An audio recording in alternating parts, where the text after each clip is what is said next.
Hello and welcome to Hold On, Overthinking It. Today we wanted to talk with you about all the things that we are overthinking before our trip to Legoland, New York.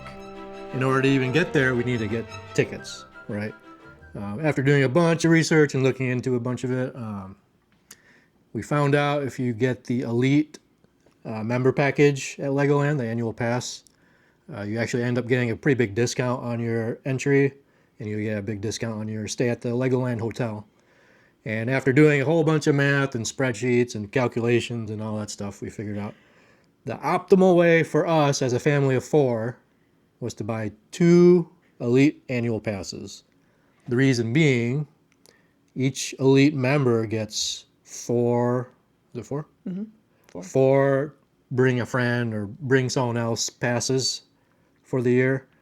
And we knew we were going to stay for 4 days or visit the park for 4 days. That kind of made our decision to stay for 4 days. Right. You don't need to stay for 4 days. True. Most people do 1 day, but we're kind of crazy. Yeah, but we like to, walk around, wake up, smell the roses kind of thing, take things slow. But we did the math and it ended up working better compared to getting, a bunch of gold passes or something like that, because one of the big things was the Elite package got you a bigger discount at the hotel compared to the gold. So that ended up saving a bunch of money doing it that way. And we booked our hotel already. We are planning on staying at the Legoland Hotel. It is a bit pricey, but we actually kept going in and refreshing multiple times throughout, I don't know, a month's worth of time. And eventually some of the prices would go up and down. And so we would just then rebook at the lower price and ended up with a pretty good deal. And that was like a one-off thing too. And I remember at one point I was doing a bunch of dummy bookings and trying to price it out and all that. And you have to put in an email address when you do that. And then I was putting in her email address or something. I don't know what happened. I kept getting a lot of emails. She kept getting a lot of the abandoned cart type emails like, hey, are you still interested? Another key thing we're doing right now is this Legoland New York Facebook group that we're kind of following and getting all the latest details and everything. There's a bunch of people on there that are super active. Since we're not local to the area, that kind of thing has been really helpful, finding out all the little things that we're overthinking. Yeah, we've been able to ask questions and stuff. So he mentioned we're not local. We're in Michigan. Legoland New York is in New York. And we... Really?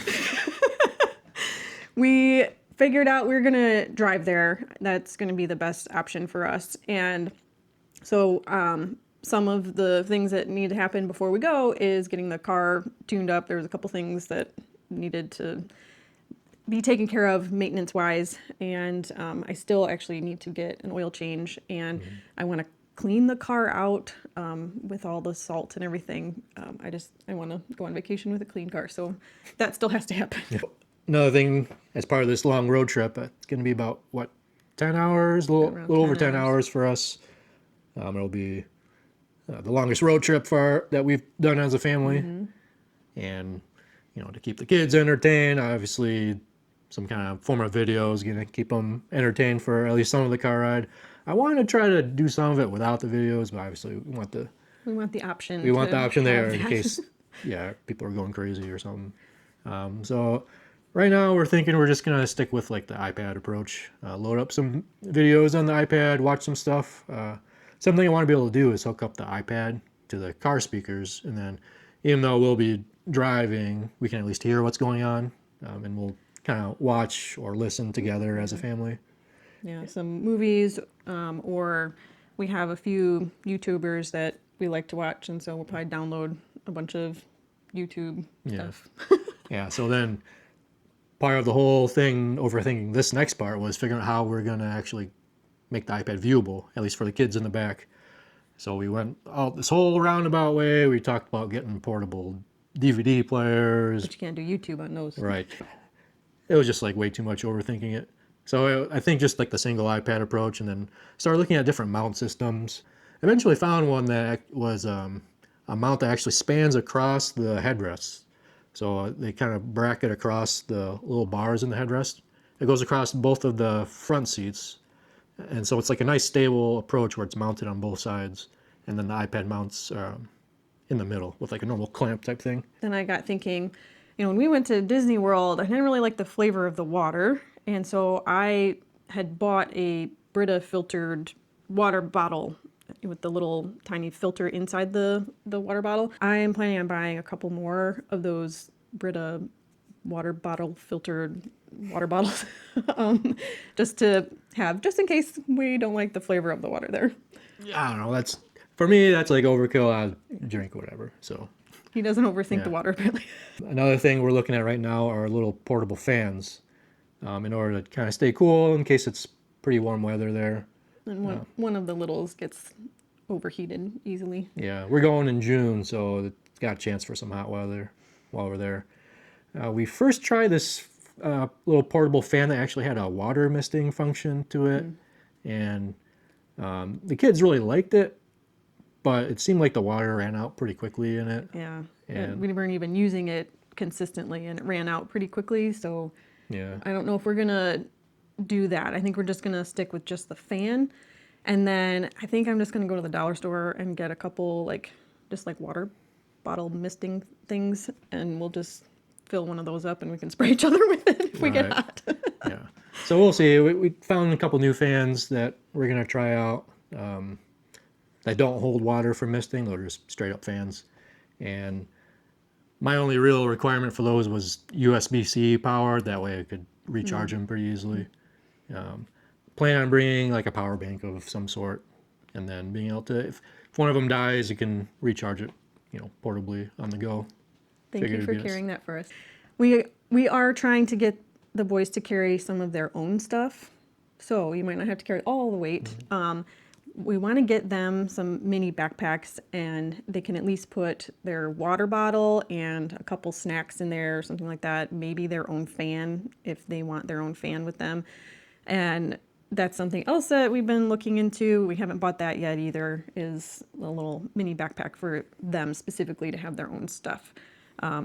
He likes to use a backpack. I prefer a fanny pack. It looks horrendous, but I cannot walk around with stuff on my shoulders for very long. My shoulders and my back start to hurt. The fanny pack, though, while it does not look appealing in any way, shape, or form, it looks quite functional to me. It does the job.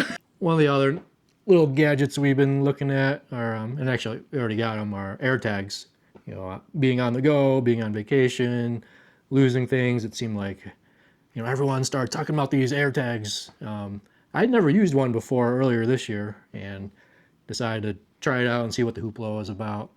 One of the things that was racking my brain earlier this year was Apple just came out with a new version, the version 2 of the AirTag. You remember that? Do I want the new one or get the cheaper one? So yeah, the version, the Gen 1 was going on a deeper discount, and I was like, well, I don't know if I even like these. And then Costco ended up having a deal to get a 5-pack. Gotta love Costco. So I was like, well, let's future-proof it a little bit and just get the 5-pack. I don't even know if we need 5 of them, but it seemed like something handy to have just to throw in the bags here and there just in case we lose them. If we have to drop off a stroller or a backpack somewhere, you can stick an AirTag in there and not lose track of it. Yeah. We'll see. Something else that I've been working on for several months, I bought new shoes, but I bought them early because I wanted to break them in. She doesn't normally buy new shoes. I'm not a shooper. You're right. Yes. So it was a big deal to buy new shoes. But it sounds funny when a girl says I bought new shoes. I wanted to break them in before going to the park, so I purposely bought them early on so that I could wear them around, and then when I'm at the park, I'm comfortable. We still need, the boys have, a good pair of shoes, but I wanted to get a secondary pair. We haven't done that yet for them. I wanted to get a secondary pair in case they get wet or in case they're getting blisters with the shoes or whatever, because we're going to be there a while. I know we're crazy, but we're going to be there a while. And if we're walking around a lot, I have heard some people have issues with that. We didn't have that issue when we were in Disney World last year, but you never know. Anyway, I want to get a secondary pair for them as well.